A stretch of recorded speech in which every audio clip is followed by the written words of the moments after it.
প্রিপারেশনটা নিলা না, এইচএসসি পরীক্ষায় ফেল না, খারাপ করলাম, মনে করো এইচএসসি তে পাইলে হলো বি বা বি প্লাস দিলাম।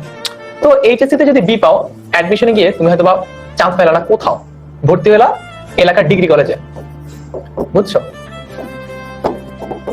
তো সেশন জটের জন্য পাবলিক ভার্সিটিতে ভর্তি হলে হয়তো তুমি 4 বছরে গ্রাজুয়েট করে ফেলতা। তোমরা তো হচ্ছে 2025 ব্যাচ, সো তোমরা 2026 থেকে ক্লাস শুরু করবা আর কি, মানে 2026 থেকে তোমরা ইউনিভার্সিটি ক্লাস শুরু করবা। তো তোমাদের গ্রাজুয়েট করার কথা হচ্ছে 2026 থেকে 27, 28, 29, 30 সালে। তার মানে তোমার গ্রাজুয়েশন হওয়ার কথা হচ্ছে 2030 তে।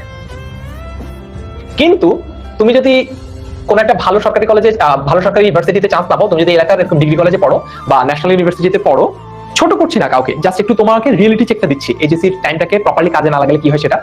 তাহলে তোমার সেশন জটের কারণে তোমার আন্ডারগ্রেডটা বা তোমার যে অনার্সটা সেটা 4 বছরে শেষ হবে না, সেটা শেষ হতে লেগে যাবে হচ্ছে 7 বছর। তার মানে তোমার বাকি বন্ধুরা যেখানে 2030 থেকে একটা চাকরি বা জবে ঢুকে যাবে, তোমার সেখানে সময় লাগবে 2032 থেকে 33 সাল পর্যন্ত, অর্থাৎ 2 থেকে 3 বছর, 2 to 3 ইয়ার্স, কোনো কারণ ছাড়া বেশি লাগবে, কোনো লাভ হবে না এখানে। তারপরে আবার ব্যাপার আছে, তুমি যখন একটা চাকরির ইন্টারভিউ দিতে যাবা, তুমি যে সিভিটা লিখবা, তোমার যে রেজিউমিটা লিখবা, ওটা যখন দিবা, তোমার যে বন্ধুটা একটা সরকারি ইউনিভার্সিটিতে পড়েছে, ও যেই দাম পাবে প্রথম চাকরির কথা বলছি, পরবর্তী চাকরিতে আগের চাকরির এক্সপিরিয়েন্স দেখালেই হয়। প্রথম চাকরিতে তোমার ওই বন্ধুটা যেই দাম পাবে একটা সরকারি ইউনিভার্সিটিতে পড়ার জন্য, তুমি কিন্তু একটা ডিগ্রি কলেজে পড়েছো থেকে সেই দাম পাবা না, তোমাকে টাকাই হবে না ইন্টারভিউতে। Believe me it or not, believe me or not, তোমাকে টাকাই হবে না ইন্টারভিউতে। এখন তুমি যদি তোমার লাইফের এইরকম একটা সিচুয়েশনে গিয়ে হতাশ হয়ে পড়ো, 2000 মনে করো এখন 24 সাল চলছে, 2034 সালে গিয়ে তুমি হতাশ হয়ে ভাবছো যে কেন, হোয়াট ওয়েন্ট রং, কেন আমার লাইফটা এরকম, কেন আমি এখনো জবলেস, কেন এখন আমার পড়ালেখা শেষ হতে এত দেরি হলো, কেন? এই কেনর উত্তরটা তুমি যদি ট্র্যাক ব্যাক করো, তুমি দেখবা এই কেনর উত্তরটা আছে তোমার কোথায়?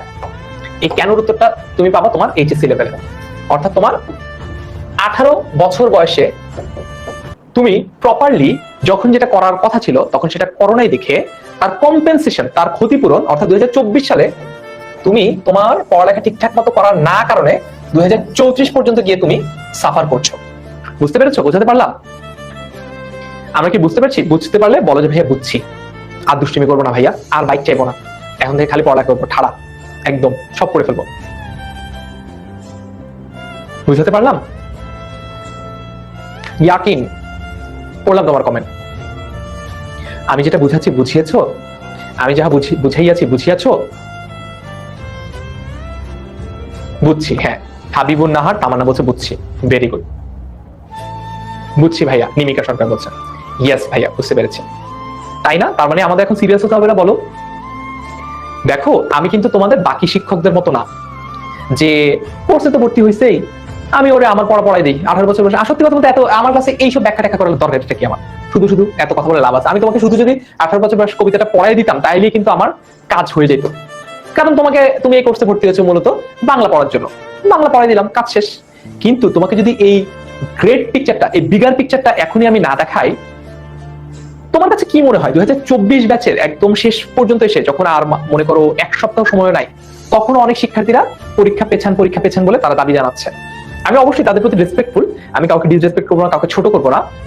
অনেকেরই অনেক কারণে প্রিপারেশনে সমস্যা হচ্ছে, কিন্তু 2024 ব্যাচ আজকে যেই জায়গাটা দাঁড়িয়ে আছে সেই জায়গাটায় কিন্তু তারা 1 বছর ব্যাকে যদি দেখো, মানে 2025 ব্যাচ তোমরা যারা আছো, তোমরাও কিন্তু 1 বছর আগে, এখন তোমরা যে সিচুয়েশনটাতে আছো না এট দিস মোমেন্ট, আর 1 বছর বাকি পরীক্ষার, মনে এখন উড়ু ভাব, সিরিয়াস এখন হওয়া শুরু করো নাই, এই সিচুয়েশনটাতে কিন্তু 2024 ব্যাচের শিক্ষার্থীরাও ছিল। অর্থাৎ 1 বছর আগে, এখন কি মাস চলে? এখন হচ্ছে জুলাই মাস চলে, হ্যাঁ। 2024 ব্যাচ, এইচএসসি 2024 ব্যাচ 2023 সালের জুলাই মাস, অর্থাৎ এই সময়টাতে এরকম একটা সিচুয়েশনই ছিল। তখন থেকেও যদি তারা সিরিয়াসলি পড়ালেখা করতো, অনেকেরই হয়তো বা শেষ সময় গিয়ে এতটা কষ্ট, এতটা সমস্যার মধ্যে পড়তে হতো না, এতটা মানসিক অশান্তির মধ্যে তাদের যেতে হতো না। যাই হ্যাঁ, পড়ালেখা তো কিছুই শেষ হয়নি। তোমাদের জন্য এটা একটা রিয়েলিটি চেক। তোমাদের এখন থেকে যদি তোমরা সিরিয়াসলি পড়ালেখাটা করো, 2025 ব্যাচকে বলছি, তোমাদের শেষ সময় গিয়ে এই কষ্টটা করতে হবে না, বিলিভ মি। এবং বাট যদি তোমরা এখন থেকে সিরিয়াস না হও, আজকে থেকেই তোমরা যদি সিরিয়াস না হও, তাহলে দেখবা এইচএসসি 24 ব্যাচের লাস্টে দিয়ে গিয়ে যে কান্নাকাটি করতে হয়েছে, তোমাদেরও একই রকম সিচুয়েশনের মধ্যে পড়তে হবে।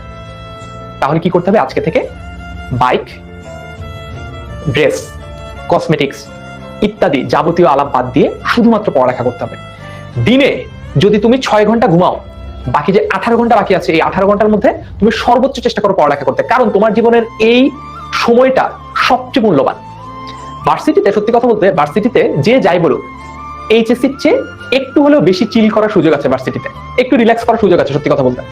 অবভিয়াসলি প্রেশার আছে, অ্যাসাইনমেন্ট আছে, টার্ম আছে, ইয়ার ফাইনাল আছে, সেমিস্টার ফাইনাল আছে, অ্যাসাইনমেন্ট, থিসিস, ডিসার্টেশন, অনেক কিছু আছে, দ্যাটস ওকে। কিন্তু এইচএসসির সিলেবাসটা যত বড়, সময়টা যত কম, ইউনিভার্সিটিতে ব্যাপারটা এরকম না। ওকে, আচ্ছা আমি একটা